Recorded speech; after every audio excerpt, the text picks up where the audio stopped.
Hello student, আসসালামু আলাইকুম। First পেপারের আলোচনায় আজকে আমরা আলোচনা করব খুবই একটা ইম্পর্টেন্ট এবং দারুণ টপিক, আর্ট অ্যান্ড ক্রাফট। এই আর্ট অ্যান্ড ক্রাফট আমাদের ফার্স্ট পেপারের ইউনিট 2 এ আছে। আজকে আমরা আলোচনা করব ইউনিট 2 লেসন 3 নিয়ে। তো এই লেসন 3 এর প্রথম অংশের মধ্যে আমরা আর্ট নিয়ে কথা বলবো। আজকের লেসনটার নামই হচ্ছে আর্ট, শিল্প। তো কথা না বাড়িয়ে আলোচনা শুরু করা যাক। আর্ট ইজ জেনারেলি আন্ডারস্টুড, পেসিভে আছে, তাই না? তাহলে শিল্পকে সাধারণভাবে ধরা হয়, বোঝা হয় অ্যাজ অ্যান এক্সপ্রেশন, একটা অভিব্যক্তি হিসেবে।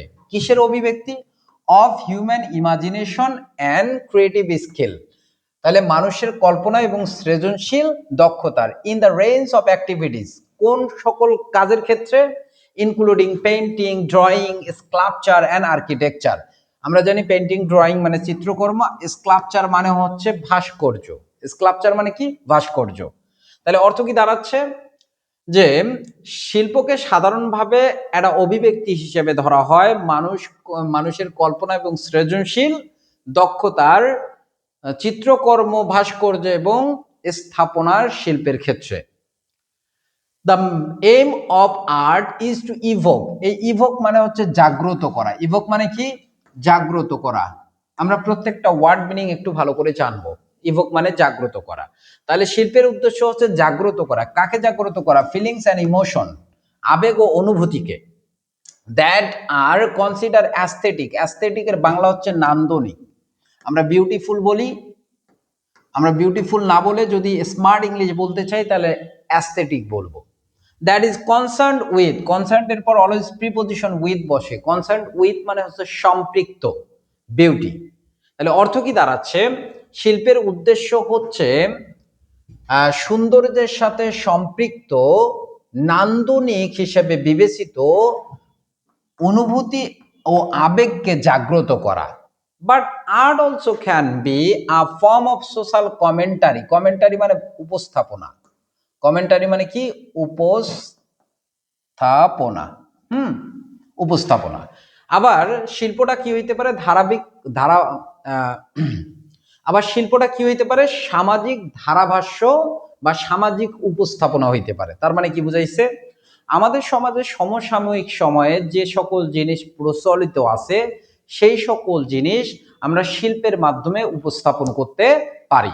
পরের অংশ দেখো, a painting of sunset over the sea glorifies nature. তার মানে কি? সমুদ্রের বুকে সূর্য অস্তের চিত্রকর্ম মহিমান্বিত করে প্রকৃতিকে।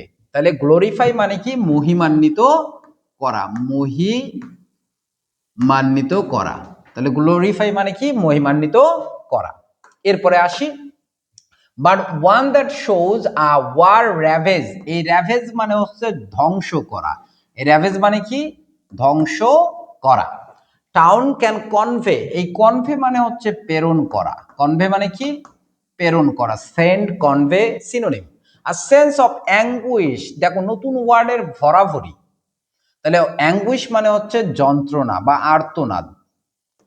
আর্তনাদ, এখানে অনেক সুন্দর কথা বলছে। কথাটা কি? যে আমরা যদি একটা সমুদ্রের বুকে সূর্যাস্তের চিত্র দেখি তাহলে আমরা প্রকৃতির সৌন্দর্য সেখানে খুঁজে পাই। কিন্তু যে চিত্রকর্মটায় দেখানো হচ্ছে একটা যুদ্ধ শহরকে ধ্বংস করে দিচ্ছে, তার মধ্যে আমরা আর্তনাদের বহিঃপ্রকাশ পাই। তার মানে দেখো, আমরা মাঝে মধ্যে চিত্রকর্ম দেখি যে ধ্বংসস্তূপের মধ্যে থেকে একটা রক্তাক্ত হাত বের হয়ে আসে। তাহলে এই চিত্রকর্ম দ্বারা আমরা কি দেখতে পাই? যে আমরা দেখতে পাচ্ছি যে শহর ধ্বংস করে দিচ্ছে যুদ্ধ।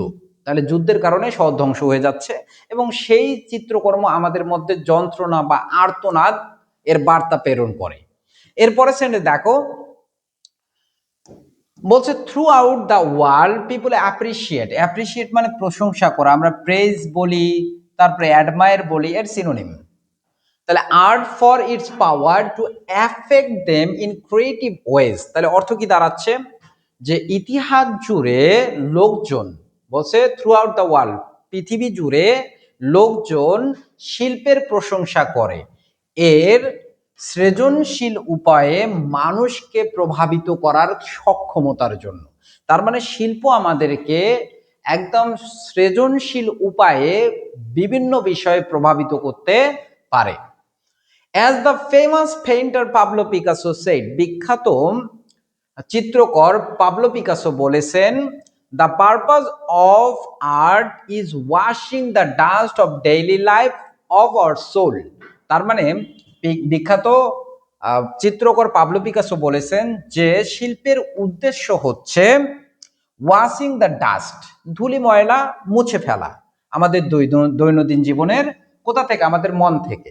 তার মানে আমাদের মনের মধ্যে যে ভুল চিন্তা ভাবনা, পাপিষ্ট চিন্তা ভাবনা, যে নোংরা চিন্তা ভাবনাগুলো আমরা করে রাখি, সেগুলো ধুয়ে মুছে পরিষ্কার করা হচ্ছে শিল্পের উদ্দেশ্য। চিত্রকর যারা আছে তাদের মন কি পরিষ্কার থাকে, কারণ তারা সৌন্দর্যকে প্রকাশ করে, তাই কি না? এরপরের অংশ দেখো, art in our country has a long history.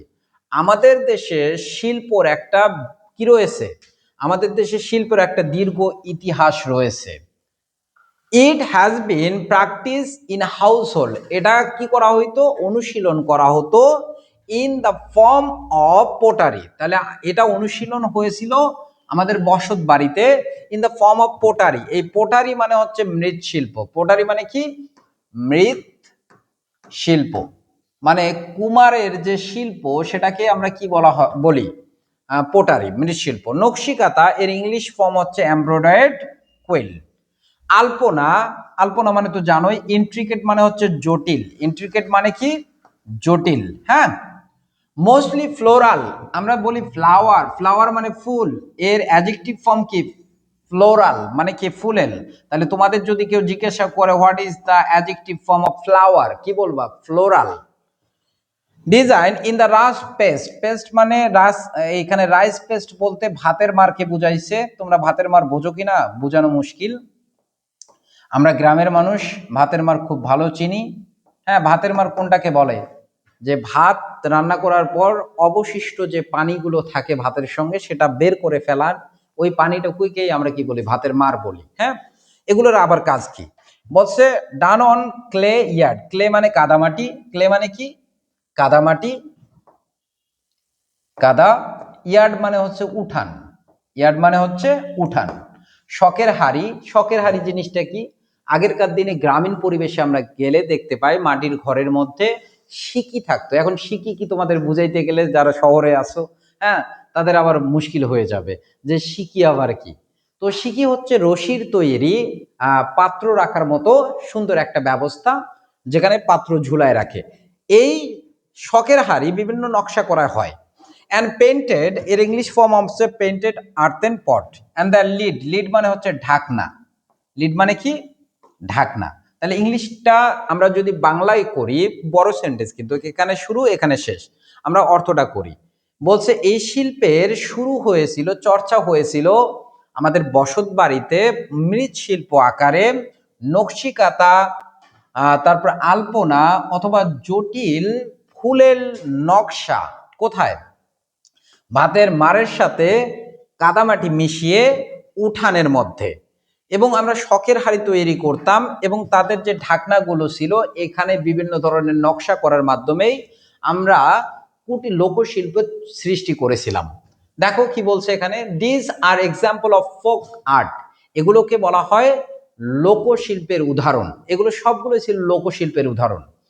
But there is another form of art, কিন্তু শিল্পের আরেকটা ধরন আছে, ধরনটা কি, which is call modern art, যেটাকে আমরা আধুনিক শিল্প বলি।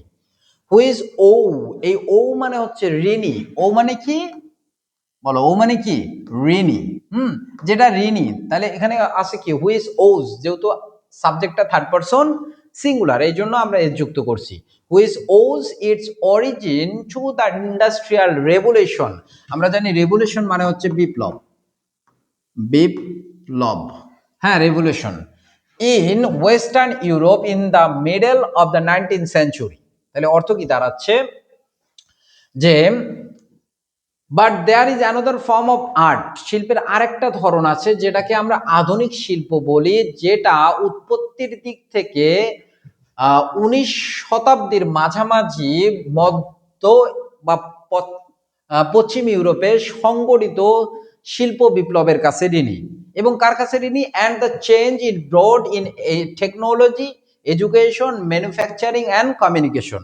এবং এই বিপ্লব যে পরিবর্তনগুলো এনেছিল শিক্ষা, তারপরে প্রযুক্তি, উৎপাদন, ম্যানুফ্যাকচার মানে উৎপাদন, হ্যাঁ, কমিউনিকেশন যোগাযোগের ক্ষেত্রে। তাহলে আমি যদি পুরাটার অর্থ করি, বড় বড় সেন্টেন্স তাই না, এখানে শুরু আর শেষ কোথায়, এখানে আমি পুরাটার অর্থ করে দেই যে কিন্তু শিল্পের আরেকটা শাখা রয়েছে যেটাকে আমরা আধুনিক শিল্প বলি, যেটা উৎপত্তির দিক থেকে 19 শতাব্দীর মাঝামাঝি পশ্চিম ইউরোপে সংগঠিত শিল্প বিপ্লব ও এর নিয়ে আসা পরিবর্তন শিক্ষা, প্রযুক্তি, উৎপাদনে ও যোগাযোগের ক্ষেত্রে এদের কাছে ঋণী।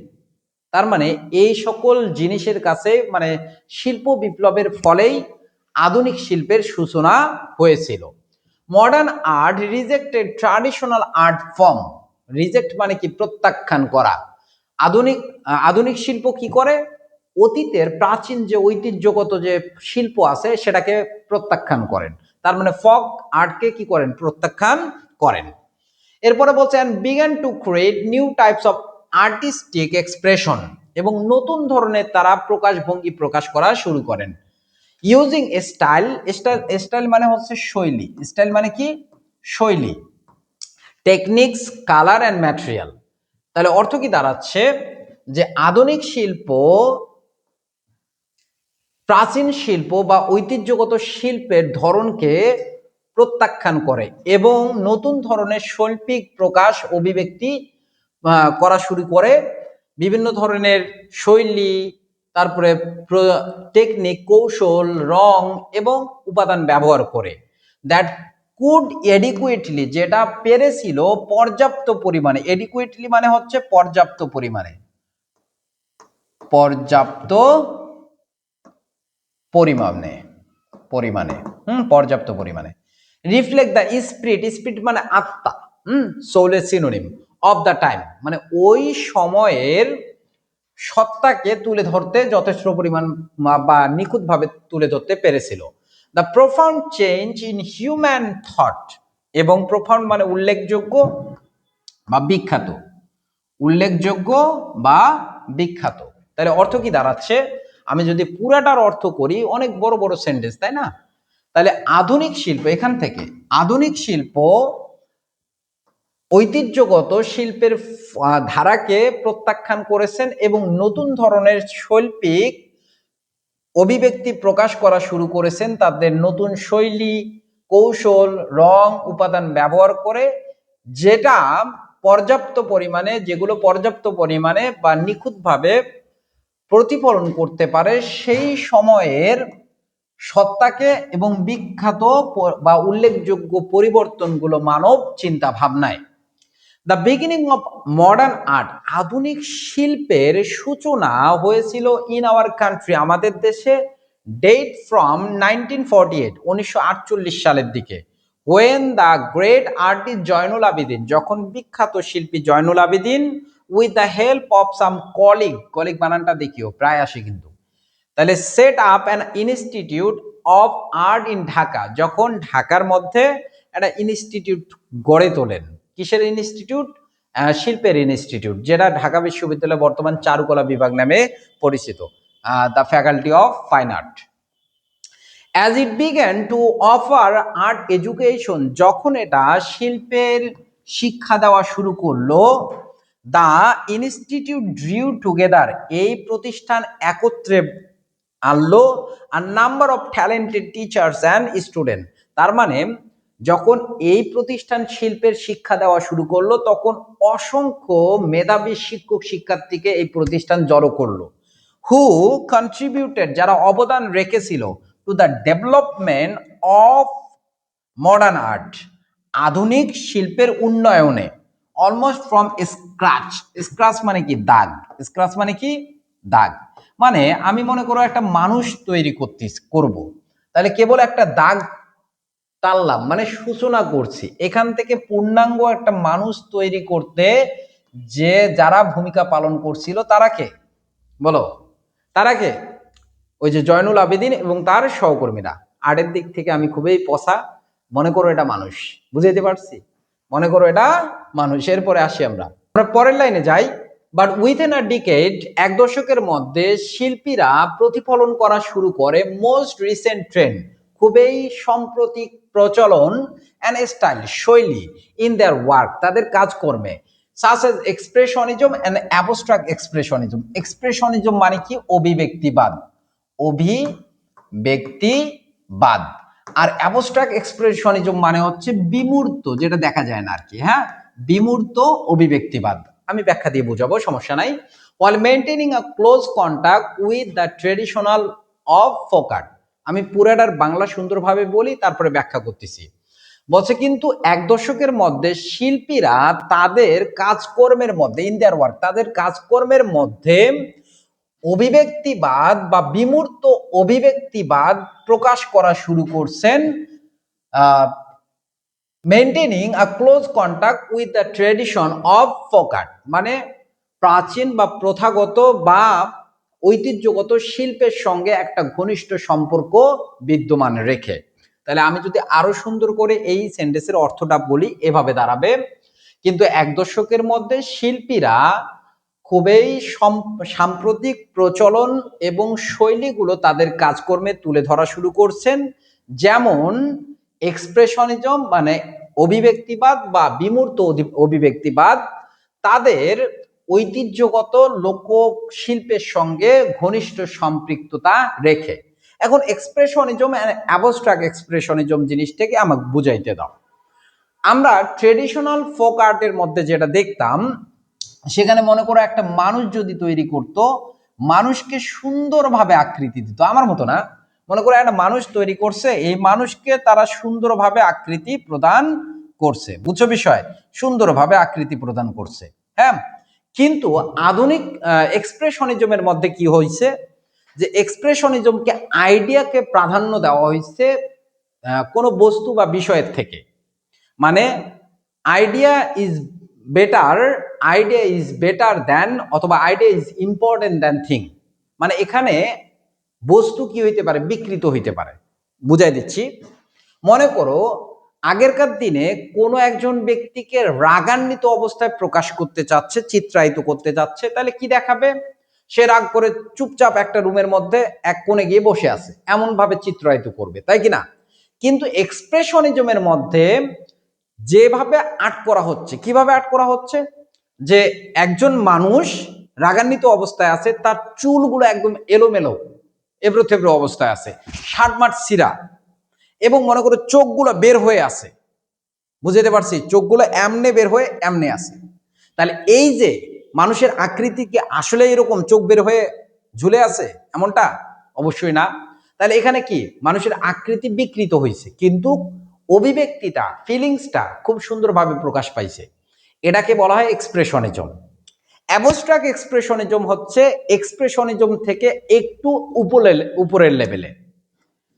তাহলে সেটা কিরকম, মনে করো আমি রাগ প্রকাশ করতে চাচ্ছি, এই রাগ প্রকাশ করব কিভাবে, এখানে কোনো বস্তু বা বিষয়কে দেখানো হবে না, যা শুধু মনে করো হিজিবিজি হিজিবিজি হিজিবিজি আমি ডাক টানছি ডাক টানছি ডাক টানছি, অথবা কাছের টুকরোর মধ্যে ভাঙ্গা স্তূপ দেখাচ্ছে, তার মানে আমি ক্রোধান্বিত হয়ে বিভিন্ন ধরনের ডাক টানছি, বা কাছের টুকরো মানে গ্লাস ভেঙে ফেলছি, এই কাছের টুকরো দিয়ে বা দাগগুলো দিয়ে আমি আমার রাগকে প্রকাশ করতেছি।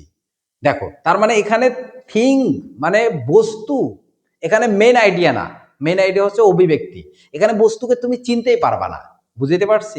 এক্সপ্রেশনিজম এন্ড অ্যাবস্ট্রাক্ট এক্সপ্রেশনিজম এটাকেই বলে। এরপরে আমরা আসি, Zainul had earn all India fame for his famine sketches, a series of haunting, haunting মানে হচ্ছে ভয়ানক, ভয়ানক, কত ওয়ার্ড মিনিং মাথায় রাখতে হয়।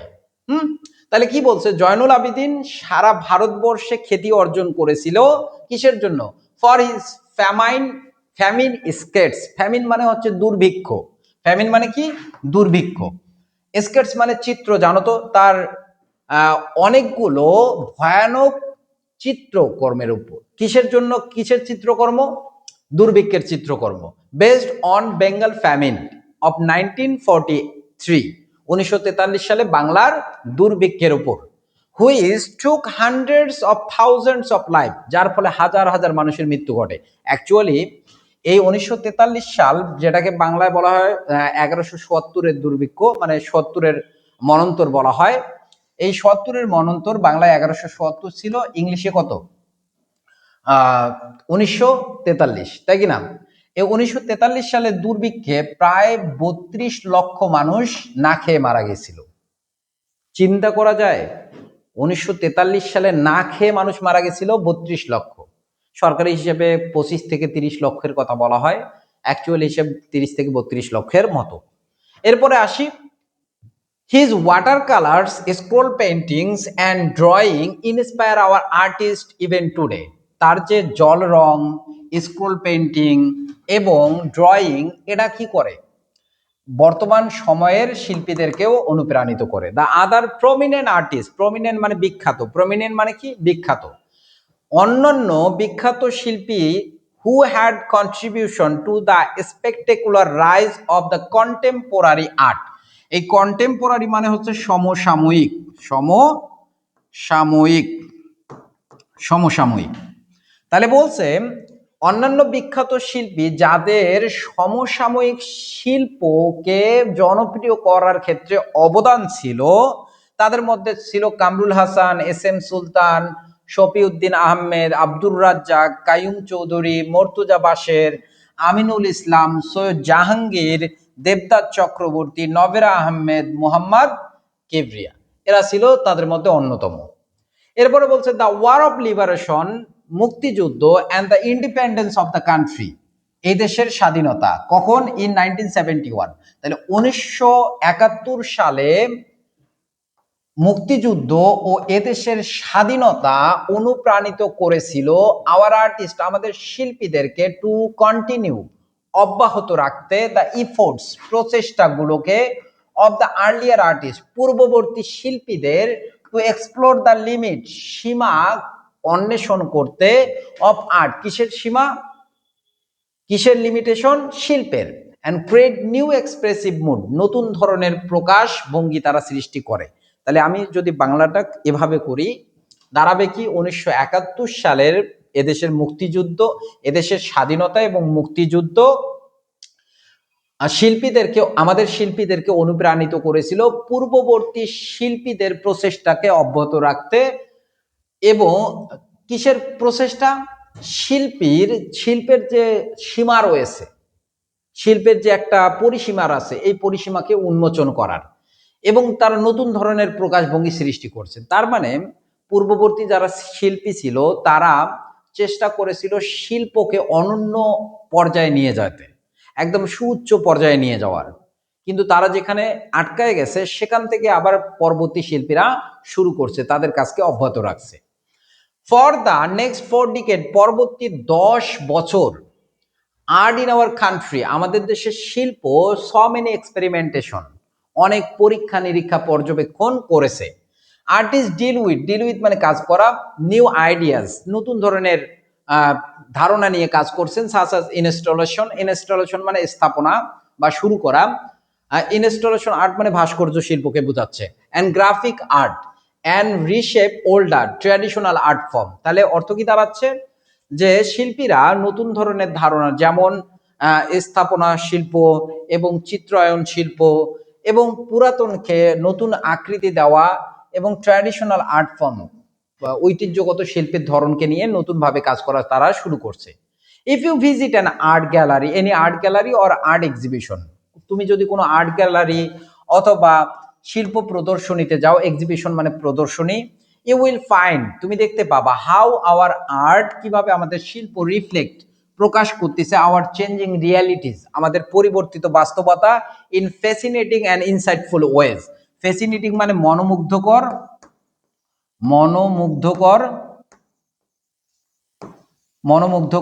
অ্যান্ড ইনসাইটফুল মানে হচ্ছে অন্তর্দৃষ্টিপূর্ণভাবে, হ্যাঁ, অন্তর্দৃষ্টিপূর্ণভাবে।